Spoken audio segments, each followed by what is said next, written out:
اعلموا أن الكذب من كبائر الذنوب والآثام ومن أخلاق المنافقين. eleweni kwamba uongo ni katika madhambi makubwa na ni miongoni mwa sifa za wanafiki. وقد جاءت النصوص الكثيرة المستفيضة في التحذير منه والتنفير عنه.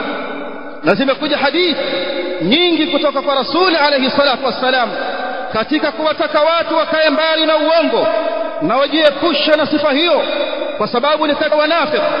Thabata fi sahihain wa sunan Abi Daud rahmatullahi alayhim min hadith Abdullah ibn Mas'ud رضي الله تعالى عنه يقول نبينا عليه الصلاة والسلام: إياكم والكذب فإن الكذب يهدي إلى الفجور وإن الفجور يهدي إلى النار وإن الرجل ليكذب ويتحرى الكذب حتى يكتب عند الله كذابا.